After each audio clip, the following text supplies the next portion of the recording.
So I will now invite Mr. Guillaume Lecointre.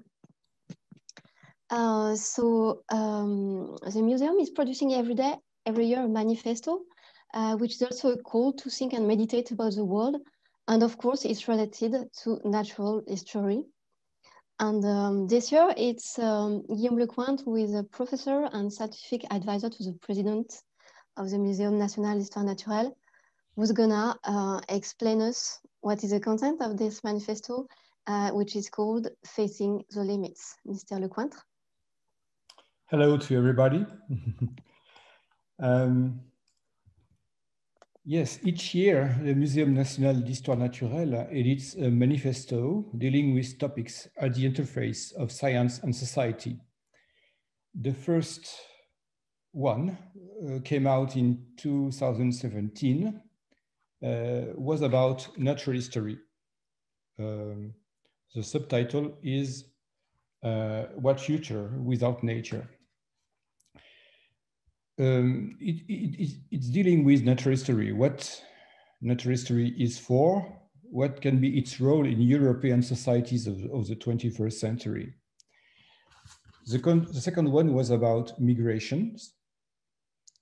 The third one was about the relationship between humans and other animals.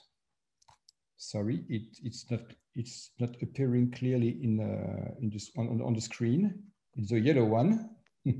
Okay. Yeah, it's a bit too dark. We can't really see it. It's too dark. Okay. And the last one, the fourth one, is about facing the limits.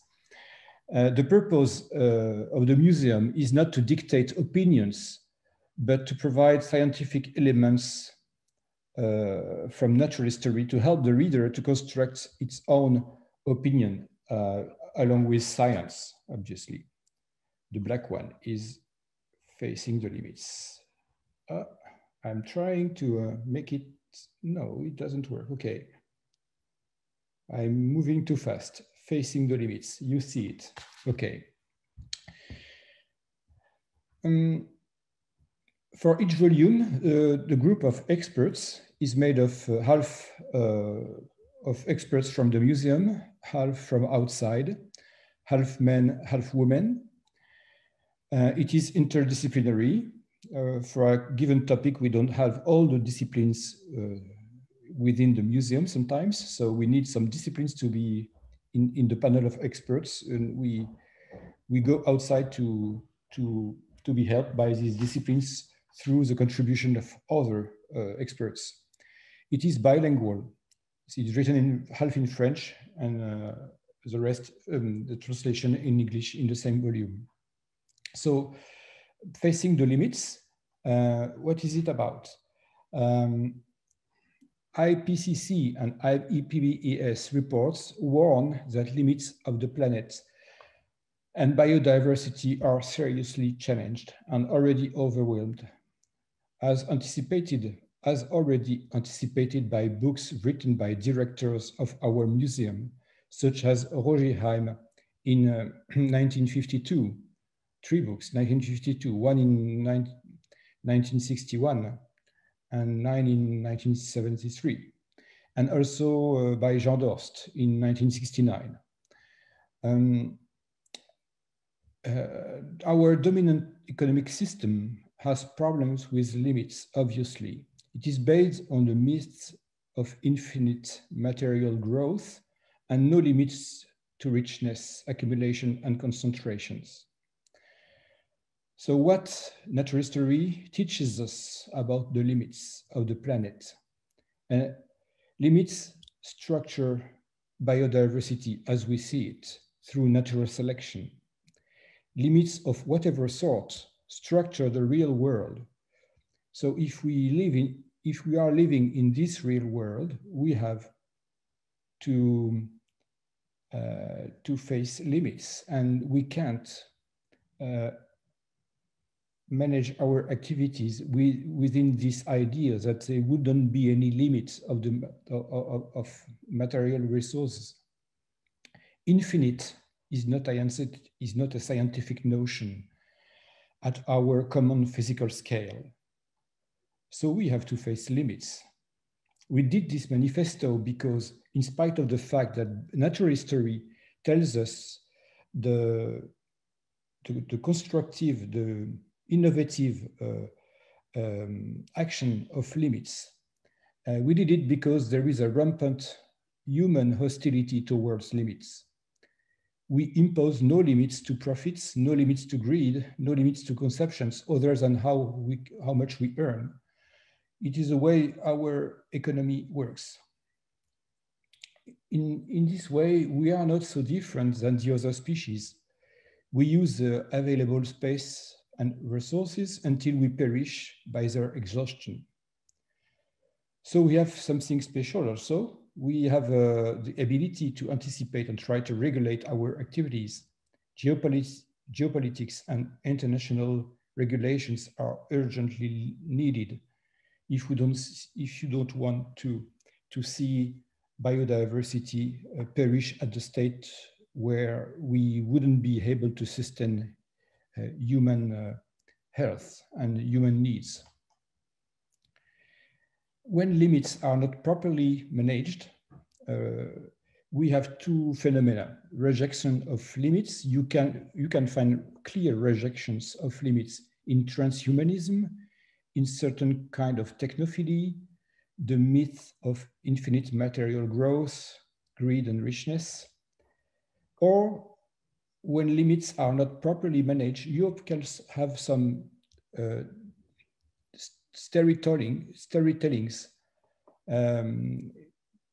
presenting a kind of hypertrophy of limits through collapsology, for instance, as if the future collapse we will have to face will be a single one for the entire planet. Natural history can't give any credit to any of those two positions. Natural history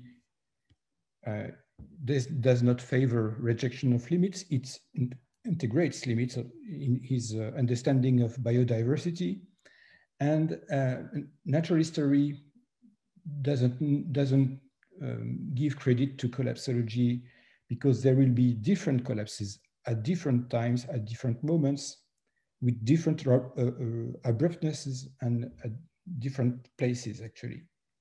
So we will have a long-term, step-by-step collapse of resources and biodiversity. What are our options? As I said, there won't be any single collapse or apocalypse in a way. There will be different collapses of various ecosystems at different places at different times. And it is modelized, it is calculated. It is calculated that for instance, that forests of the Amazonian basin will collapse in 2048. In the Gobi Desert, ecosystems are going to collapse in around 2060, and so on. We have different collapses at different places with different abruptnesses during the next century. Consequences of our negation of limits will hurt different human populations at different places, in different ways, at different times. They won't be a single collapse, even for humans, I mean. So self-limitations can be asked equally to the rich and to the poor at every place. We urgently need to link economy, ecology, and social issues. There are some options in our last manifesto that are given. And if you want to see what are the options we have, go to read the manifesto. So I'm trying to show it again to you. Oh. Not easy with this tool. Okay.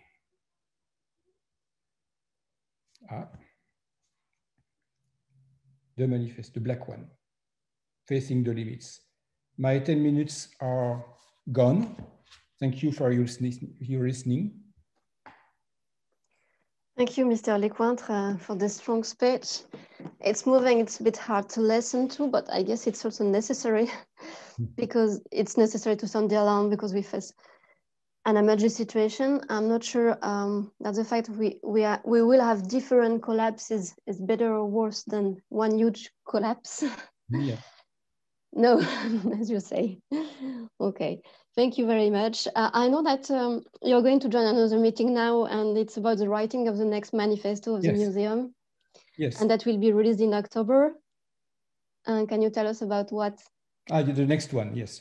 The one we are preparing now is about the natural history of violence.